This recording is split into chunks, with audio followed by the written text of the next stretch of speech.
وانشق البحار. بسم الله الرحمن الرحيم. إن الحمد لله نحمده ونستعينه ونستغفره ونعوذ بالله من شرور أنفسنا ومن سيئات أعمالنا. من يهده الله فلا مضل له ومن يضلل فلا هادي له وأشهد أن لا إله إلا الله وحده لا شريك له وأشهد أن محمدا عبده ورسوله أما بعد. Insyaallah kita akan mengkaji kitab yang pendek tetapi penting sebagai fondasi tentang agama kita, yaitu kitab Fadlul Islam, keutamaan Islam, ditulis sama Syekh Muhammad bin Abdul Wahab At-Tamimi.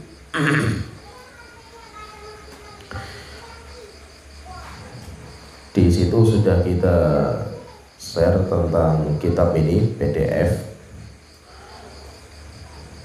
dan kita pembelajarannya lebih menekankan ke matan. Matan itu kitab asli yang ditulis sama beliau.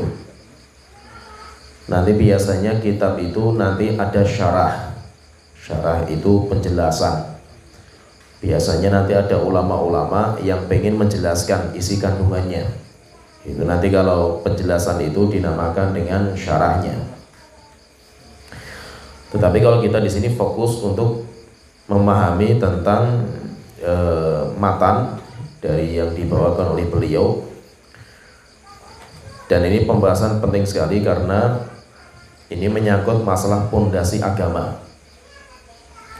Biasanya nanti kalau silsilah yang disebutkan oleh Syekh Muhammad itu biasanya Fadlul Islam. Kalau kita dulu belajar Fadlul Islam, kemudian nanti setelah itu kita masuk ke Qawaidul Arba, 4 kaidah dalam memahami tauhid. Kemudian nanti setelah itu masuk ke Usul Salafah. Kemudian nanti setelah itu kita masuk nanti ke Kitabut Tauhid. Setelah itu baru Nawaqidul Islam, Kasyfus Syubhat. Tapi itu semuanya tulisan-tulisan yang ringkas. Ini nanti kalau beliau ini itu lebih fokus kepada pembahasan tauhid. Nanti dalam masalah keyakinan itu, kitab-kitab yang bicara masalah keyakinan itu nanti dibagi jadi 2 pembelajarannya itu. Ada yang dinamakan dengan belajar akidah, kemudian ada dinamakan dengan belajar tauhid. Jadi dibedakan antara kitab-kitab yang membahas akidah dengan kitab-kitab yang membahas tauhid. Kalau kitab-kitab yang membahas tauhid ini biasanya beliau, yaitu fokusnya kepada beliau. Karena itu nanti fokus ke kitab-kitab pembahasannya tentang tauhid dan syirik. Syiriknya itu syirik ibadah. Kemudian kalau pembahasan itu berkaitan dengan akidah, itu nanti banyak. Kalau akidah itu biasanya akidah Ahlussunnah wal Jamaah. Bisa pakai kitab Akidah Wasithiyah, atau kemarin kita bahas walaupun belum selesai, yaitu Lum'atul I'tiqad atau kitab Al-Muzani Syarhus Sunnah. Itu pembahasan akidah, lebih lengkap pembahasannya. Tapi kita bahas ini kenapa? Karena kalau yang di lapangan itu terjadi di lapangan itu yang kita butuhkan yang tauhid. Itu sangat kita butuhkan. Karena kesyirikan orang zaman sekarang itu bukan dalam bab asma dan sifat atau dalam bab akidah, bukan. Penyimpangan yang terjadi di zaman kita ini seringnya itu dalam bab tauhid ibadah, berkaitan dengan masalah ibadah. Sehingga itu yang akan kita bahas supaya nanti kita itu faham ketika kita itu berhadapan dengan masyarakat kita. Penulis mengatakan kita mulai lihat bukunya. Bismillahirrahmanirrahim. Wa bihi nasta'inu. Babun Fadlul Islam. Bab keutamaan Islam. Itu kalau yang dicetak apa itu? Ada terjemahan juga, Bu? Ada. Bab keutamaan Islam. Islam itu nanti ada 2 makna. Jadi kalau kita katakan Islam itu nanti ada 2 makna. Yang pertama, Islam secara am. Islam secara secara umum. Yaitu apa? Semua agama yang diturunkan kepada para nabi dan rasul itu semuanya agama Islam secara umum. Jadi itu semuanya agama Islam. Maka itu Nabi Ibrahim Muslim, Nabi Musa Muslim. Maka itu di antara doanya Nabi Ibrahim itu kan, wahai Tuhanku waj'alni muslimaini laka wa min dzurri waj'alna muslimaini. Wahai Tuhanku, jadikan saya dan putra saya yaitu Ismail itu dua orang muslim. Berarti apa? Nabi Ibrahim saja berdoa untuk menjadi orang muslim. Tapi muslim di sini apa? Muslim secara umum. Yaitu apa? Maksudnya itu agama Islam secara umum itu maksudnya agama yang intinya itu adalah tunduk patuh kepada Allah Ta'ala. Jadi Islam itu kan artinya tunduk. Kita tunduk patuh kepada Allah itu dinamakan berarti agama Islam. Islam secara umum berarti semua nabi dan rasul itu kan mendakwakan itu. Berarti semua para nabi dan rasul itu agama mereka Islam, tapi Islam secara umum. Kemudian yang kedua, Islam secara khusus, al-Islam khos, yaitu Islam yang membahas bukan hanya masalah tunduk saja, tapi bagaimana cara kita tunduk, tata caranya dibahas secara lengkap, bagaimana kita itu tunduk patuh kepada Allah Ta'ala. Maka itu adalah agama yang dibawa sama Nabi Muhammad. Agama yang dibawa sama Nabi Muhammad itu dinamakan dengan agama Islam secara khusus. Sehingga kalau kita katakan saya muslim, maksudnya apa? Pengikutnya Nabi Muhammad. Sedangkan kamu bukan muslim, kamu itu orang Yahudi, kamu itu orang Kristen, kamu itu orang Hindu, Buddha, kalian bukan Islam. Itu maksudnya Islam secara khusus yang mencakup semua lini kehidupan agama. Jadi itu namanya Islam secara khusus. Sedangkan pembahasan kita ini bab fadlul Islam, keutamaan Islam itu adalah Islam secara khusus. Kita tidak membahas Islam secara umum tentang agamanya Nabi Ibrahim, Nabi Muhammad, Nabi Musa, enggak. Tapi yang akan kita bahas itu keutamaan Islam yang dibawa sama Nabi Muhammad, yang itu merupakan sebuah agama yang lengkap, sempurna. Itu dinamakan dengan agama Islam secara khusus. Qaulullah Ta'ala, Allah Ta'ala berfirman, beliau membawakan, jadi ini muqaddimahnya, bab pertama yang beliau bawakan. Yang pertama beliau menyebutkan, jadi beliau nanti akan menyebutkan 3 ayat dalam bab ini. Yang pertama Allah Ta'ala berfirman dalam surat Al-Ma'idah ayat ketiga, Al-yawma akmaltu lakum dinakum wa atmamtu alaikum ni'mati wa raditu lakumul Islam madinah.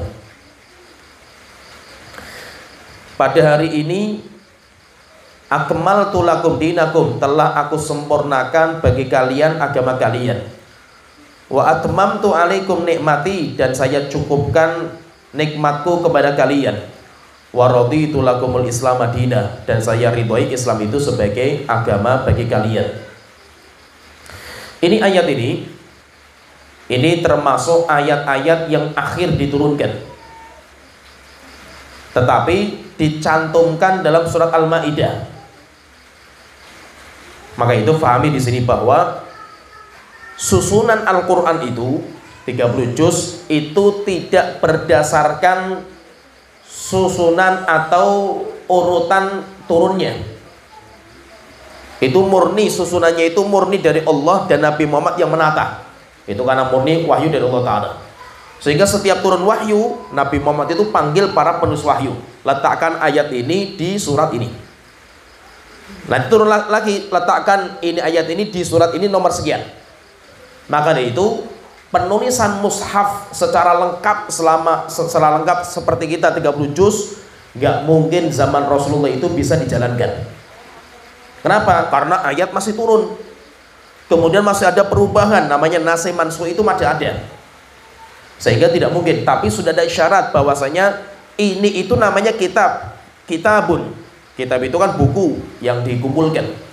Maka itu nanti sepeninggalan Rasulullah, Abu Bakar itu mengumpulkan sampai akhirnya menjadi sebuah kitab. Kalau ditanya, loh kenapa kok zaman Rasul nggak dikumpulkan? Berarti kan bid'ah itu Abu Bakar itu. Bukan. Itu namanya masuk dalam bab namanya masalihul mursalah. Beda, itu bid'ah dengan masalihul mursalah itu beda. Sehingga zaman Rasul itu nggak mungkin dikumpulkan. Kenapa? Masih ada perubahan. Oleh karena itu ayat yang terakhir saja masuknya di surat Al-Maidah. Ada juga ayat terakhir itu yang sudah paling akhir kata para ulama itu. Wattaqu yawman turja'una fihi ilallah. Itu ayat terakhir. Itu dicantumkan dalam surat Al-Baqarah. Ayat pertama yang diturunkan surat Al-Alaq juz 30. Berarti apa? Tartibnya Al-Quran itu nggak sesuai dengan tartib turunnya. Itu murni dari Allah Ta'ala, sehingga tartibnya itu berubah-ubah. Nah di sini ini ayat kata para ulama mengatakan ini ayat terakhir yang berbicara syariat. Diturunkan ketika Rasulullah itu Hajjatul Wada. Dan Hajjatul Wada itu adalah haji satu-satunya Rasulullah dan haji yang terakhir. Nabi Muhammad itu setelah hijrah, beliau itu ibadah haji cuma sekali, umrohnya 4 kali. Rasul itu umroh 4 kali, tapi kalau haji sekali, dan itu pun haji terakhir. Dinamakan dengan Hajjatul Wada karena Rasulullah itu memisah para sahabat. Wada itu perpisahan. Karena Rasulullah mengatakan la'alli la'alqakum ba'da amikum hadza. Mungkin tahun depan saya tidak bisa berjumpa lagi dengan kalian. Akhirnya Rasulullah mengumumkan ibadah haji. Setelah itu para sahabat berbondong-bondong untuk mengikuti ibadah haji bersama Rasulullah SAW. Sehingga dikenal dengan namanya Hajjatul Wada, haji perpisahan Rasulullah SAW. Nah ketika haji itu pas Arafah di hari Jumat, diturunkan ayat ini. Maka Allah Ta'ala mengatakan al-yauma, pada hari ini. Pada hari ini yaitu apa? Hari Jumat 9 Dzulhijjah, pas hari Arafah. Pada hari ini telah aku sempurnakan bagi kalian agama kalian. Berarti apa? Agama Islam sempurna. Kalau sudah sempurna nggak butuh tambahan, tidak butuh modifikasi. Sehingga apa? Sudah selesai. Agama Islam itu sudah nggak butuh yang lain. Sempurna agama kita itu. Wa atmamtu alaikum nikmati, dan saya cukupkan kenikmatanku kepada kalian. Disempurnakan Islam menjadi agama yang paripurna dan sempurna. Itu kenikmatan terbesar yang Allah berikan kepada kita. Sedangkan nabi-nabi terdahulu itu agamanya nggak sempurna, sehingga diutus nabi baru untuk menyempurnakan, bahkan datang nabi selanjutnya, syariat sebelumnya dihapus. Sedangkan agama Islam itu agama penghapus semua syariat sebelumnya, dan tidak ada agama apapun yang bisa menghapus Islam. Oleh itu kan Nabi Musa ketika berdakwah banyak yang beriman. Ketika datang Nabi Isa dihapus. Siapa yang tidak beriman sama Nabi Isa kafir semua.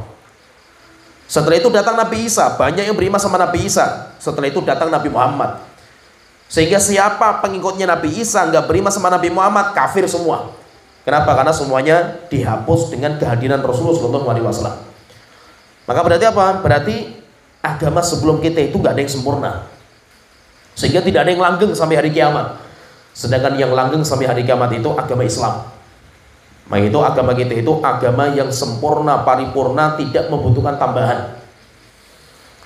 Sampai Allah Ta'ala terakhir mengatakan waraditu lakumul Islam madina, dan saya ridhoi Islam itu sebagai agama bagi kalian.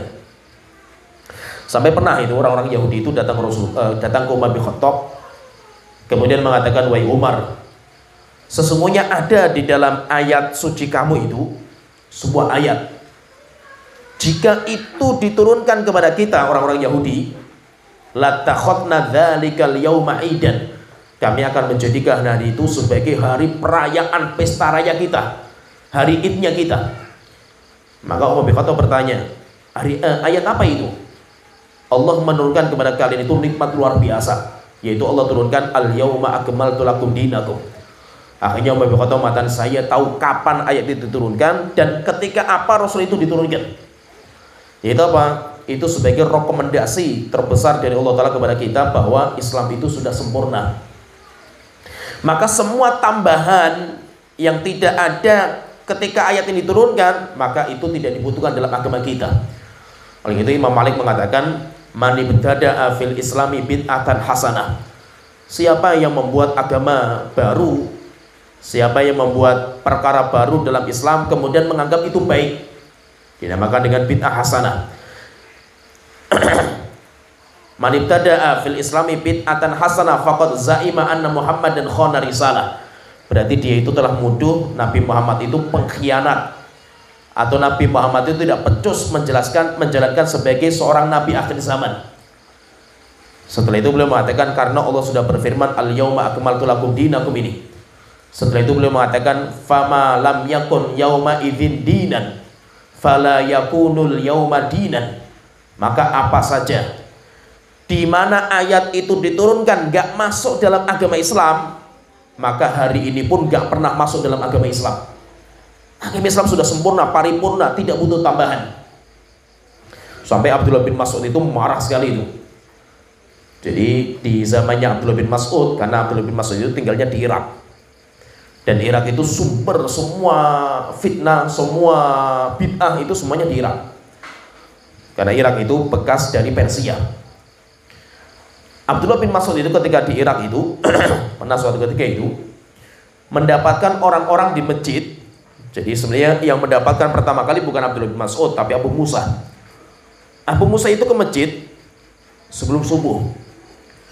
Ketika masuk masjid mendapatkan orang-orang itu, ada rombongan orang lah membuat lingkaran keliling, lingkaran. Ada pemimpinnya, yang lain itu membuat lingkaran. Setiap orang itu bawa kerikil. Kemudian pemimpinnya mengatakan sabihu mi'ata maratin, ayo tasbih 100 kali. Subhanallah, subhanallah, subhanallah, bareng-bareng. Dengan membawa kerikil. Karena zaman itu belum ada tasbih. Abu Musa al-Asy'ari itu, beliau ketika melihat, bingung dia itu, ini apa ini? Hati saya ngingkari, tapi saya nggak bisa ngomong itu.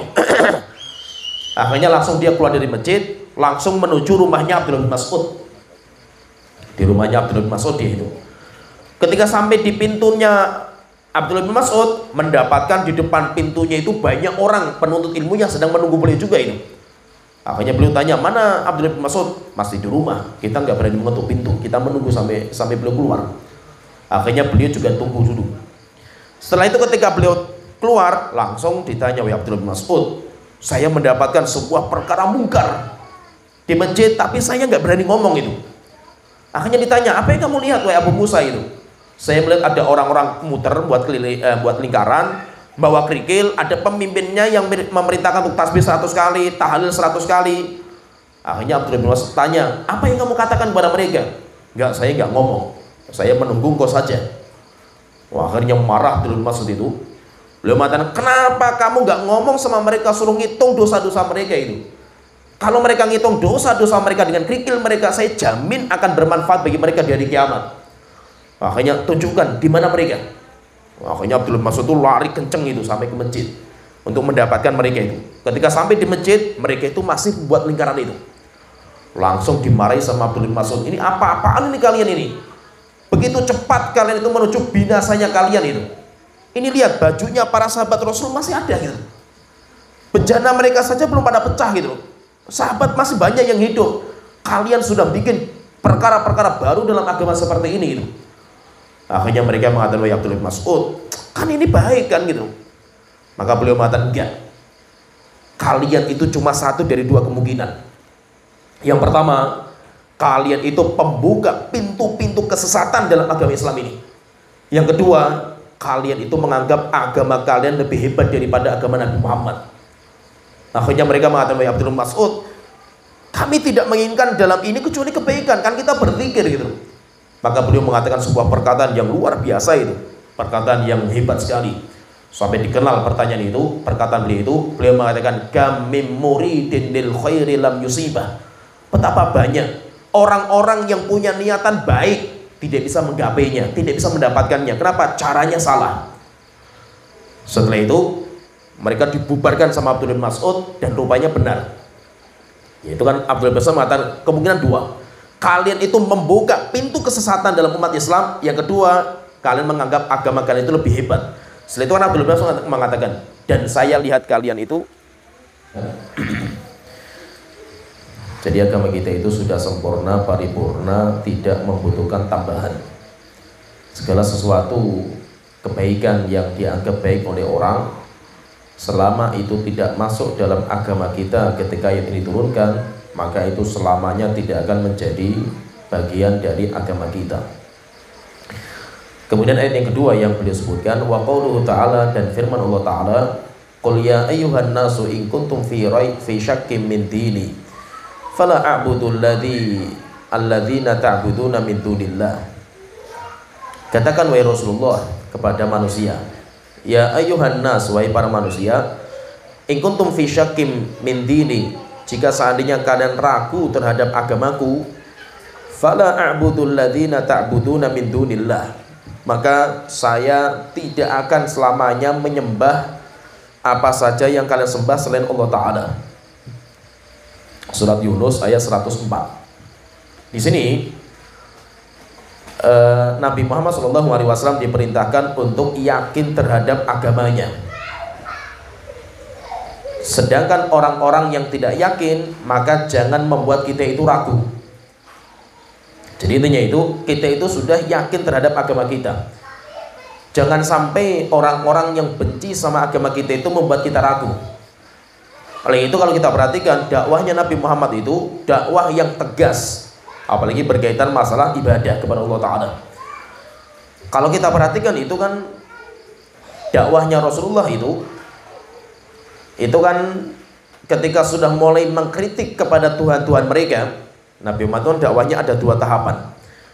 Yang pertama, tahapan ketika beliau menjadi Nabi, itu dakwahnya masih amar ma'ruf, sehingga tidak dimusuhi sama orang-orang Arab, karena orang Arab itu semuanya sepakat dalam kebaikan. Kemudian yang kedua, perintah untuk terang-terangan membicarakan masalah kesyirikan, dinamakan dengan nahi mungkar. Disitulah baru Nabi Muhammad itu dibenci, dicaci maki sama masyarakat, sehingga dakwah itu nanti akan melalui fase itu. Kalau kita itu dakwah pengen adem ayam tentrem, itu dakwahnya amar ma'ruf, kita ajak orang ke sholat, nggak ada orang yang marah. Kita ajak orang itu untuk bakti sama orang tua, semua orang senang walaupun dia nggak bisa mengamalkan. Tapi ketika dakwah kita sudah naik mungkar, kita bicara masalah kemungkaran, syirik, kita bicara bid'ah, kita bicara maksiat, maka pelaku bid'ah, maksiat, pelaku syirik marah dan murka mereka itu sama kita itu. Kenapa? Karena karakter manusia itu nggak bisa disalahkan.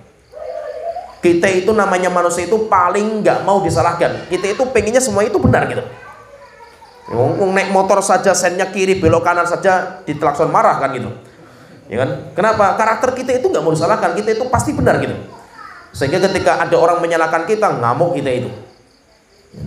Hatta pelacur pun ketika didosa-dosakan, marah dia itu. Peminum khamr pun marah. Orang yang makan riba pun marah itu. Demikian juga orang yang berbuat kesyirikan. Oleh itu ketika sudah sampai dakwahnya itu nahi mungkar, maka musuhnya Rasulullah banyak sekali. Akhirnya kalau kita perhatikan itu negosiasinya mereka untuk Nabi Muhammad itu kan berkali-kali sampai pengennya Muhammad tuh gentar gitu, maksudnya itu goyang terhadap prinsipnya itu. Kalaupun nggak goyang, minimal itu toleransi lah itu. Maka kalau kita perhatikan kan bermacam-macam metode mereka itu. Sampai mereka datang ke Nabi Muhammad mengatakan, Muhammad kamu itu dakwah pengen apa sih? Kalau kamu itu pengen harta, sudah tak kasih harta, diam tapi kamu itu. Kalau kamu itu dakwah itu pengen jadi raja, kamu kita pilih jadi pemimpin, raja kita, tapi diam. Kalau kamu itu dakwah pengen perempuan, pengen anak, ngomong saja gitu. Tapi yang penting apa? Jangan mencaci maki agama kita dan nenek moyang kita gitu. Nabi Muhammad mengatakan enggak. Saya terus akan berdakwah seperti ini. Saya berdakwah bukan untuk harta dan ya, saya berdakwah untuk Allah Ta'ala, supaya kalian beriman sama Allah Ta'ala. Sampai akhirnya mentok, diskusi berkali-kali kan mentok gitu. Setelah itu terakhir kan sampai mereka mengatakan, Muhammad gini sajalah, daripada kita ribut terus itu, gimana kalau seandainya kita itu kompromi sajalah, kita itu bersyirikat saja. Maksudnya itu tahun ini kita bareng-bareng nyembah Tuhan kamu, patung kita tinggalkan. Tapi tahun depan kamu ikut nyembah Tuhan kita itu. Langsung diturunkan ayat surat Qul ya ayyuhal kafirun la a'budu ma ta'budun, itu kan gara-gara itu. Maksudnya apa? Kita itu sudah yakin di atas agama kita. Jangan sampai orang yang membenci dakwah kita itu membuat kita ragu gitu. Kita sudah tegas di antara masalah. Maka itu banyak ulama itu yang tidak mau diajak debat, apalagi sama orang-orang ahlul bidah. Ada orang-orang itu datang kepada seorang ulama mengatakan, "Wahai Syekh, saya pengen debat sama kamu itu." Akhirnya saya tanya, "Kalau kamu yang menang, terus gimana?" "Ya kamu ikut saya." "Terus kalau saya menang, kamu gimana?" "Ya saya ikut kamu gitu." Maka beliau mengatakan, "Enggak, saya sudah yakin di atas agama saya. Kalau kamu itu pengen cari ilmu dengan cara seperti itu, ya sudah, cari orang-orang yang ragu itu. Kalau saya, alhamdulillah, saya sudah yakin di atas agama saya." Tetapi itu kalau berkaitan dengan agama, diskusi masalah agama, apalagi berkaitan dengan pokok agama. Tapi kalau diskusi masalah ilmiah, itu para ulama seperti itu. Ulama-ulama kita itu diskusi, mereka itu debat, itu biasa di antara ulama itu untuk mencari pendapat yang lebih kuat. Dan itu ulama-ulama kita praktikkan seperti itu. Jadi intinya di sini itu Allah Ta'ala memerintahkan kepada Nabi Muhammad untuk mengatakan kepada orang-orang kafir yang ragu terhadap agama beliau, yaitu apa? Kita sama sekali nggak akan ikut kalian gitu. Hatta kalian mau apa saja itu kita nggak bisa gitu. Kenapa? Karena kita punya prinsip dalam masalah agama. Kita toleransi, iya. Toleransinya kita itu apa? Dengan cara memberikan suaka keamanan kepada mereka untuk ibadah. Kita nggak ganggu mereka dalam agama mereka. Orang Kristen mau ibadah silahkan gitu. Orang selain Islam mau ibadah silahkan. Di negara kita aman. Tetapi kalau kita harus ngikuti mereka dalam acara-acara ibadah mereka, enggak. Karena itu sudah masuk ke prinsip. Bukan berarti kita itu nggak toleransi, kita toleransi kan. Kalau seandainya orang Muslim nggak toleransi, mungkin gereja-gereja dibakar semua itu. Mereka minoritas di tempat kita itu, tapi mereka aman. Mereka aman, ya. Belum tentu di tempat yang Islamnya itu minoritas itu bisa aman juga. Masjid dibakar ada gitu. Terus mana yang gembar-gemborkan toleransi itu pada kemana mereka itu? Jadi kita itu punya prinsip. Kita itu punya prinsip. Prinsip kita apa? Jika sudah berkaitan dengan agama, maka kita nggak ada namanya toleransi. Tapi kalau masalah-masalah muamalah dunia, silahkan. Mereka mau ibadah, mau bikin rumah, mereka mau bikin usaha, silahkan. Kita nggak ganggu mereka itu. Tapi tolong jangan ganggu agama kita juga gitu. Karena kita juga punya prinsip. Sehingga jangan sampai ke musuh-musuh kita itu membuat kita ragu terhadap agama kita. Kemudian ayat yang ketiga, Allah Ta'ala berfirman dalam surat Al-Hadid ayat 28, "Ya ayyuhalladzina amanu taqullaha wa aminu bi rasulihi yu'tikum kiflaini min rahmatihi." Wahai manusia, wahai orang-orang yang beriman, bertakwalah kalian kepada Allah Ta'ala dan berimanlah kalian dengan Rasulnya.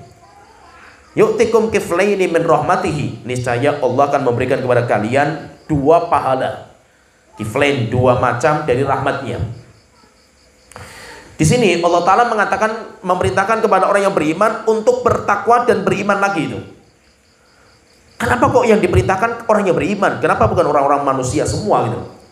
Karena yang bisa menjalankan ini hanya orang yang beriman. Sampai Allah itu terkadang mengatakan, "Ya ayyuhalladzina amanu aminu billah." Wahai orang-orang yang beriman, berimanlah kalian kepada Allah Ta'ala. Dibahas oleh para ulama, kenapa kok orang beriman masih suruh beriman lagi itu? Maksudnya supaya imannya itu sempurna. Karena iman kita itu masih banyak kekurangan. Nah itu kenapa orang-orang yang beriman itu suruh bertakwa? Kan mereka sudah mukmin gitu. Karena iman mereka itu perlu diperbaiki lagi, perlu ditingkatkan lagi. Seperti kita sholat misalkan itu. Kita itu terus minta hidayah sama Allah Ta'ala sampai 17 kali. Kan kita sudah dapat hidayah, kita sudah masuk Islam itu. Maka kita katakan yang dimaksud dengan hidayah yang kita minta itu bukan Islam, masuk Islam. Kita sudah masuk Islam itu. Tapi kita itu minta tambahan hidayah yang belum kita dapatkan, yaitu apa? Ilmu nafi dan amal soleh. Ilmu yang belum kita ketahui dalam agama kita ini, dan kita setelah berilmu kita mengamalkan. Disebutkan di sini, siapa yang beriman dan bertakwa, maka Allah akan memberikan dua pahala. Ada orang-orang yang nanti itu mendapatkan dua pahala. Jadi pahalanya double. Rasulullah SAW itu menyebutkan 3 orang. Ada sebuah hadis yang sahih. Rasulullah mengatakan 3 orang di mana mereka pahalanya itu double. Yang pertama, orang yang beriman kepada Nabi sebelum Nabi Muhammad. Setelah itu mendapatkan zaman Nabi Muhammad, kemudian dia beriman juga kepada Nabi Muhammad. Berarti dia beriman dengan 2 Nabi. Kalau dia itu beriman sama 2 Nabi, berarti dia itu pahalanya 2 kali lipat. Ini yang pertama. Kemudian yang kedua, seorang budak yang dia itu memenuhi hak Allah dan hak tuannya. Dan itu gak mudah, berat bagi budak seperti itu. Maka dia itu mendapatkan pahala double. Kemudian yang ketiga, seorang laki-laki yang memiliki budak perempuan. Budaknya diberikan nafkah, dirawat sampai akhirnya dimerdekakan, kemudian dinikahi. Maka dia itu pahalanya double juga. Oleh itu intinya di sini Allah Ta'ala memberikan jaminan bagi siapa yang bertakwa dan beriman, Allah akan memberikan pahala double. Setelah itu penulis menyebutkan hadis sahih dalam Sahih Muslim. Wa fi sahihi an Ibnu Umar radhiyallahu anhuma, dalam hadis yang sahih dari Abdullah bin Umar radhiyallahu anhuma, anna Rasulullah sallallahu alaihi wasallam qala, bahwa Rasulullah bersabda, mathalukum wa mathalu ahlil kitabaini, permisalan kalian orang Islam dengan dua ahli kitab, dengan permisalan dua ahli kitab, yaitu orang Yahudi dan Nasrani. Kamathali rajulin istajara ujara, permisalannya itu seperti orang yang pengen bangun rumah, dia nyewa tukang. Faqala, kemudian orang ini mengatakan kepada tukangnya, man ya'malu li amalan min ghadwatin ila nisfin nahar ala qirat, siapa yang mau bekerja nukang dari pagi sampai zuhur, pertengahan siang yaitu zuhur, saya berikan gaji qirat. Qirat itu kalau dalam hadis itu, kalau berkaitan masalah pahala itu satu gunung emas, yaitu saya berikan pahala, gajinya sekian, satu qirat. Fa'amalatil yahud, akhirnya orang-orang Yahudi yang mengamalkan, dia bangun rumah dari pagi sampai zuhur, pahalanya satu qirat. Tomakola, belum sempurna rupanya itu bangunan itu. Kemudian tuannya mengatakan, man ya'malu li min nisfin nahari ila sholatil asri ala qirat, siapa yang ingin melanjutkan pembangunan dari zuhur sampai asar, saya berikan upah satu qirat. Fa'amalatin nasara, akhirnya orang-orang Kristen yang mengamalkan, bangun dari zuhur sampai asar. Rupanya belum selesai juga. Tomakola, kemudian tuannya itu mengatakan, man ya'malu li min sholatil asri ila antaghiba syamsu ala qirataini, siapa yang bekerja dari asar sampai maghrib, saya berikan dua qirat, pahalanya dua. Maka Rasulullah mengatakan, fa'antum hum, dan kalianlah yang bisa menjalankan itu. Yaitu apa? Pahalanya double kalian itu. Faghadibatil yahudu wa nasara, akhirnya orang-orang Yahudi dan Nasrani jengkel. Wa qalu, kemudian mereka mengatakan, malana aktsara amalan wa aqalla ajran, bos, kok kita yang kerja yang paling banyak waktunya, tapi gajinya paling sedikit kita itu, pahalanya paling sedikit. Qala, maka bosnya mengatakan, hal naqastukum min ajrikum syai'a, apakah ada yang kurang dari gaji kalian? Yaitu saya kurangi, satu qirat itu saya kurangi. Qalula, enggak, sudah sempurna, penuh gitu. Qala dzalika fadli utihi man asya, maka Allah Ta'ala mengatakan, kalau orang mukmin, kenapa kok double gajinya itu? Itu semuanya karuniaku yang aku berikan kepada siapa yang aku kehendaki. Nah, jadi di sini Allah Ta'ala, Rasulullah SAW di sini menggambarkan tentang orang Yahudi, orang Nasrani, dan orang Muslim. Kenapa yang disebutkan itu tiga? Karena tiga itu dinamakan dengan agama samawi, agama yang turun dari atas langit, yang punya kitab suci. Kitab sucinya itu dari seorang nabi. Sedangkan agama-agama yang lain seperti Hindu, Buddha, Konghucu, mereka punya kitab suci juga gitu. Tapi tidak ada sebuah ilmu yang sampai kepada kita kalau itu kitab sucinya nabi yang diutus sama Allah Ta'ala. Mungkin nabi enggak? Mungkin, namanya kemungkinan kan gitu. Seperti Buddha misalkan, Siddhartha Gautama itu, apakah dia itu nabi atau bukan? Wallahu a'lam, mungkin. Tapi kita nggak punya ilmu dalam bab itu, sehingga kita nggak bisa berani menetapkan, kita nggak berani menolak gitu, karena kita nggak punya ilmunya itu. Yang ada ilmunya itu kitab suci yang diturunkan oleh Allah kepada seorang nabi itu kan ada kitab Taurat, Injil, Zabur, Al-Quran. Tapi apa kitab Zaburnya Nabi Daud kan menyatu sehingga tinggal tiga, yaitu kitab Al-Quran, kitab Taurat, Injil. Ya, berarti ada tiga. Maka itu ahlul kitab itu cuma ada tiga, orang Yahudi, Nasrani, dan kita sebagai seorang Muslim. Nah, orang Yahudi mereka beramal luar biasa, amal mereka itu. Orang Kristen mereka juga beramal, syariatnya lebih berat dari kita itu. Setelah itu datang orang Muslim. Orang Muslim itu syariatnya mudah sekali itu. Ya, sampai Nabi Muhammad itu kan pernah ketika Isra Mi'raj itu, ketika sudah sampai kepada Allah Ta'ala, diturunkan kewajiban sholat itu 50 kali sehari semalam. Turun, ketemu sama Nabi Musa. Ditanya, Muhammad, berapa yang diwajibkan oleh Allah Ta'ala? 50 kali. Akhirnya Nabi Musa mengatakan, wahai Muhammad, gak mampu umatmu, coba datang lagi kepada Allah, minta keringanan. Akhirnya diringankan menjadi 40. Ketemu lagi, tanya lagi, berapa yang diwajibkan? 40. Gak mampu kalian, terus minta keringanan. Diringankan sampai 30, 20, 10, sampai 5.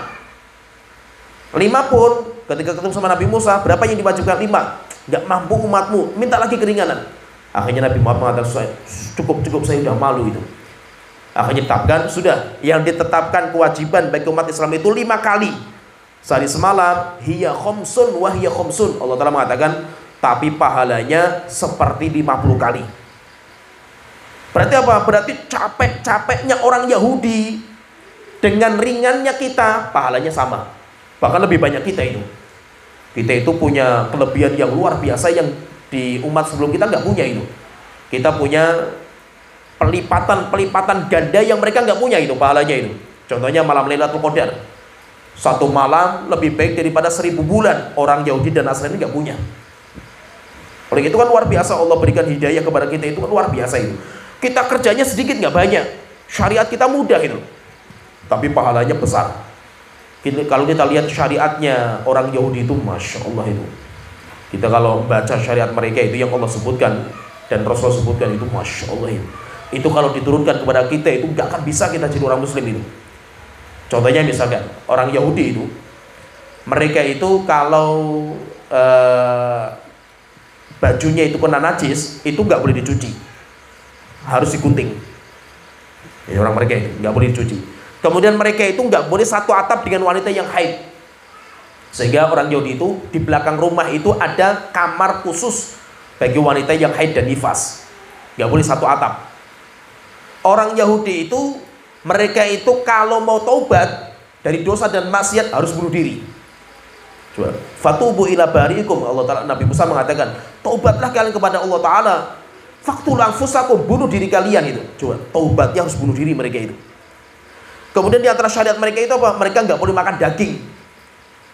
Ketika nggak boleh makan daging, akhirnya lemaknya diambil sama mereka. Haram juga lemaknya itu. Akhirnya mereka nggak mau makan lemak, lemaknya dijual, haram juga dijual itu. Demikian juga diharamkan bagi mereka untuk memancing hari Sabtu. Padahal ikan-ikan itu keluarnya hari Sabtu.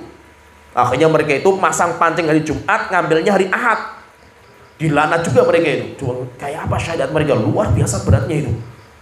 Kalau diturunkan kepada kita, stres kita itu, syariatnya sebanyak itu gitu. Oleh itu alhamdulillah syariat kita itu mudah. Sehingga kayak kita itu kalau kerjain itu kayak finishingnya sajalah itu. Yang lain bikin pondasi, capek, panas luar biasa. Ada yang bikin ke atasnya lebih capek lagi. Kita cuma finishing sedikit, gajinya double-double kita itu. Orang Muslim seperti akhirnya orang Yahudi dan Nasrani kan jengkel sama kita gitu. Kemudian hasil yang berikutnya yang dibawakan oleh beliau, wa fihi aidan an Abi Hurairah radhiyallahu anhu. Demikian juga dalam hadis yang sahih dari Abu Hurairah radhiyallahu anhu. Berkata Rasulullah SAW, beliau bersabda, Adallallahu anil jum'ati man kana qablakum. Allah telah menyesatkan dari hari Jumat orang-orang sebelum kalian. Yaitu maksudnya menyesatkan itu memilih pilihan yang lain. Fakana, ini berkaitan masalah hari raya. Fakana lil Yahudi yaumus sabti. Kalau orang Yahudi hari raya mereka hari Sabtu. Wan Nasara yaumul Ahad, sedangkan orang Kristen itu hari Ahad. Faja'allahu bina fahadana liyaumil Jum'ah. Setelah itu Allah memberikan hadiah kepada kita. Allah memberikan kita itu hari Jumat. Wa kadzalika hum taba'un lana yaumal qiyamah. Maka kita itu harinya lebih awal hari rayanya itu. Jumat, Sabtu, Ahad, berarti kan kita dulu itu. Maka di hari kiamat pun nanti yang pertama kali itu kita. Sedangkan umat-umat sebelum kita itu cuma ngikuti kita saja nanti di hari kiamat itu. Nahnul akhiruna min ahli dunia. Memang kami itu orang-orang yang akhir tinggal di dunia. Wal awwaluna yaumal qiyamah. Tapi kita yang pertama kali di hari kiamat. Sehingga kita pertama kali yang dihisab, kita pertama kali juga yang masuk surga, bahkan kita pertama kali yang masuk neraka jahanam. Dibahas juga sama para ulama. Yang pertama kali masuk neraka jahanam itu siapa? Orang muslim. Orang muslim. Siapa itu? 3 orang. Awwalu man tu'asya'aru bihinnar. 3 orang yang pertama kali diazab di neraka jahanam itu. Orang yang sedekah, orang yang berjihad, orang yang belajar agama. Tapi niatnya tidak benar. Pertanyaan, lo kenapa kok yang pertama kali? Berarti kan dia itu kan lebih parah daripada Yahudi dan Nasrani. Bukan. Bukan. Kenapa? Karena dia itu lebih cepat dibersihkan. Setelah itu apa? Supaya lebih cepat masuk surga gitu. Berarti apa? Kita itu walaupun terakhir, umat terakhir, tapi nanti di hari kiamat itu kita yang pertama. Kenapa? Karena Allah memberikan hari raya kita itu yang pertama, Jumat. Itu kita itu yang pertama. Wa fihi ta'liqon, kita lanjutkan. Wa fihi ta'liqon, demikian juga ada hadis yang disebutkan juga dalam kitab Sahih.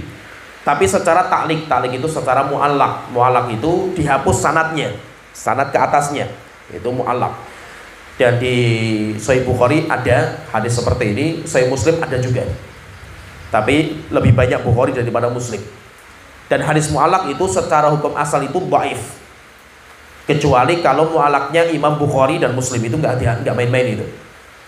Para ulama nanti mencari sanad yang lain di kitab selain Bukhari Muslim. Kalau ada jalan yang mutasil bersambung, maka berarti hadisnya sahih. Oleh itu mu'allaqnya Bukhari Muslim itu nggak main-main.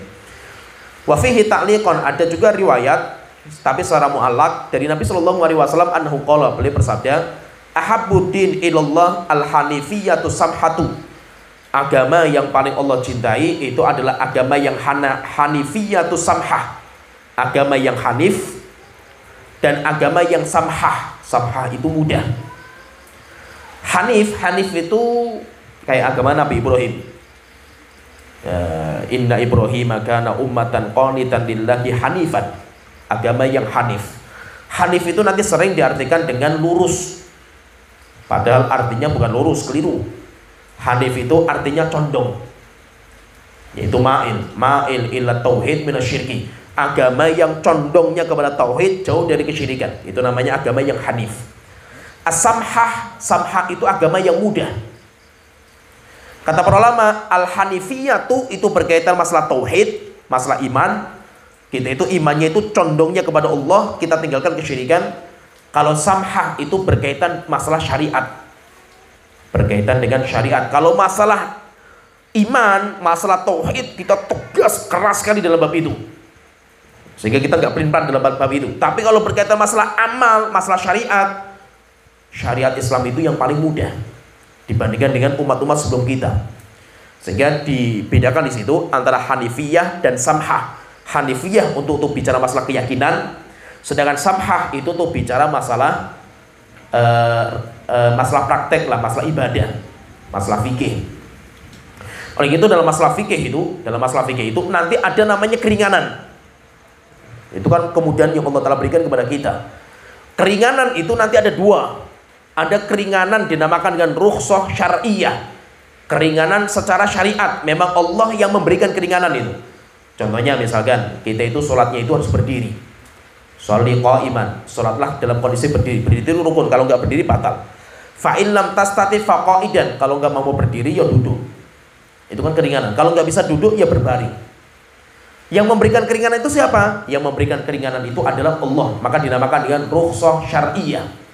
Keringanan yang langsung Allah yang turun tangan untuk memberikannya. Kemudian nanti yang kedua, keringanan yang kedua itu dinamakan dengan rukhsah fiqhiyah. Keringanan yang berkaitan dengan fatwanya ulama. Nah, ini nanti pembahasan panjang sebenarnya kalau masalah fikih itu. Terkadang gini, ulama itu namanya orang faqih. Orang faqih itu kata Imam Sufyan Ats-Tsauri, beliau mengatakan asyadid yastati'u kullu ahad. Kalau kita itu menjawab pertanyaan dengan jawaban yang susah, maksudnya itu dengan hukum yang susah, semua orang itu bisa gitu. Tapi apa? Ilmu itu orang faqih nggak seperti itu. Tapi orang faqih itu apa? Orang yang bisa mendatangkan keringanan selama tidak menjatuhkan kepada sesuatu yang diharamkan. Itu namanya fikih. Nah, itu kalau ulama-ulama kita yang kuat sekali ilmunya itu, Terkadang kalau ditanya misalkan, Syekh bagaimana hukum masalah ini, maka beliau mengatakan kondisinya ada macam-macam. Kondisi kamu apa? Oh kondisi saya seperti, oh kalau kondisi seperti itu hukumnya boleh. Ya, hukumnya boleh. Kenapa? Karena lihat kondisinya itu. Sehingga tidak menyamaratakan semua hukum itu. Kalau menyamaratakan itu semua orang bisa, orang bodoh saja bisa itu. Ketika ditanya misalkan, Syekh, Ustadz saya kerja di bank, hukumnya boleh nggak? Haram. Karena kerja di bank itu riba itu haram. Semua orang bisa itu.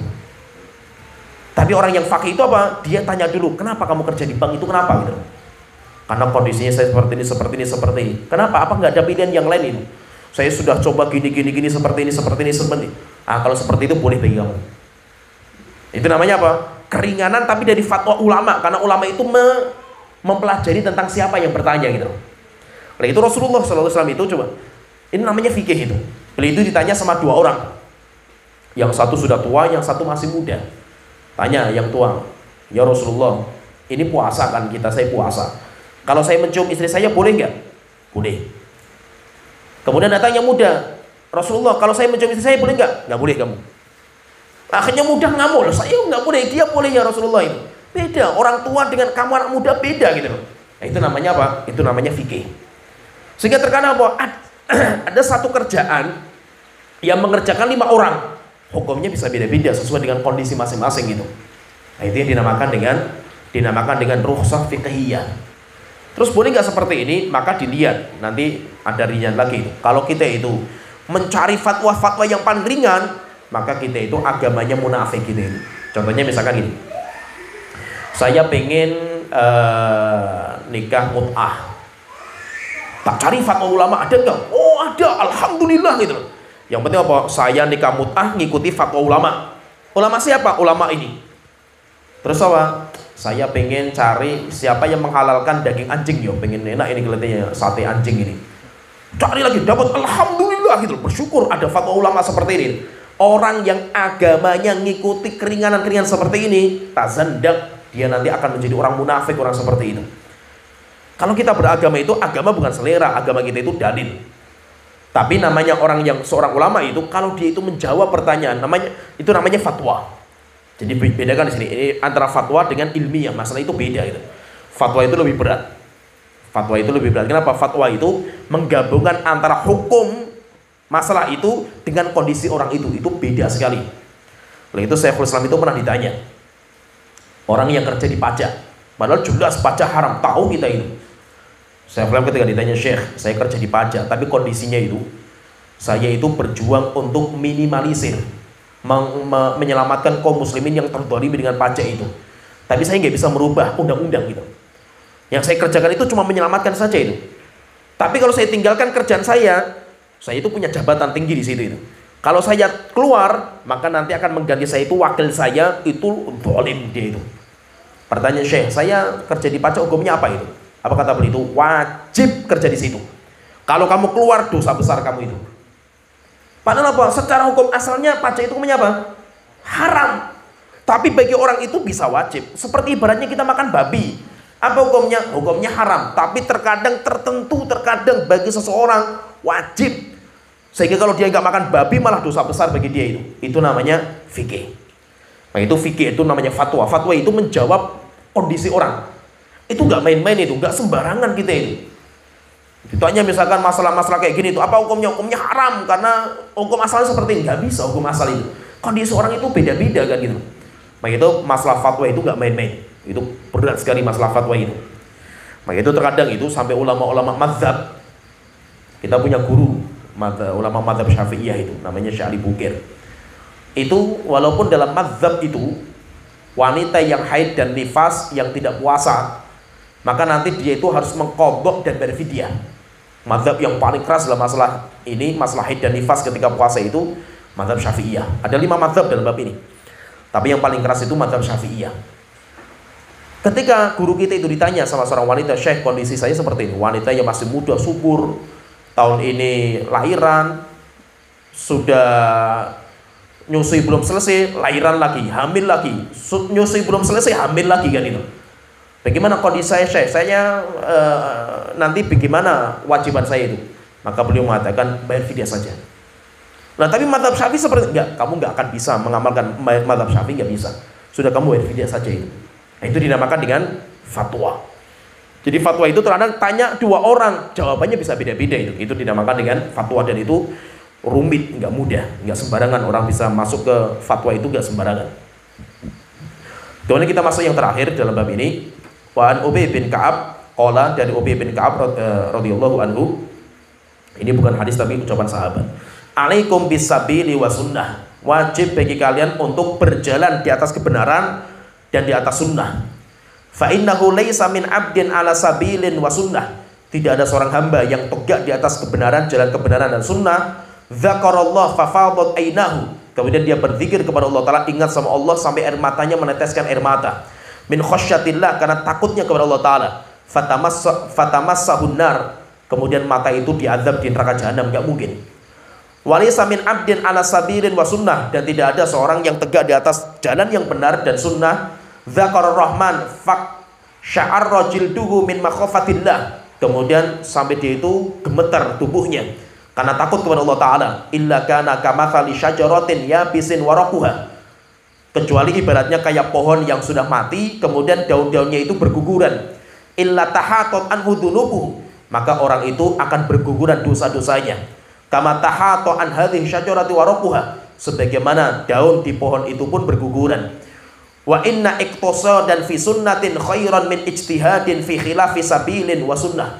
Beliau mengatakan, dan beramal dengan efisien, enggak usah banyak-banyak, sedikit, tetapi di atas sunnah itu lebih baik daripada beramal banyak susah payah tetapi tidak sesuai dengan sunnah dan tidak sesuai dengan jalan kebenaran.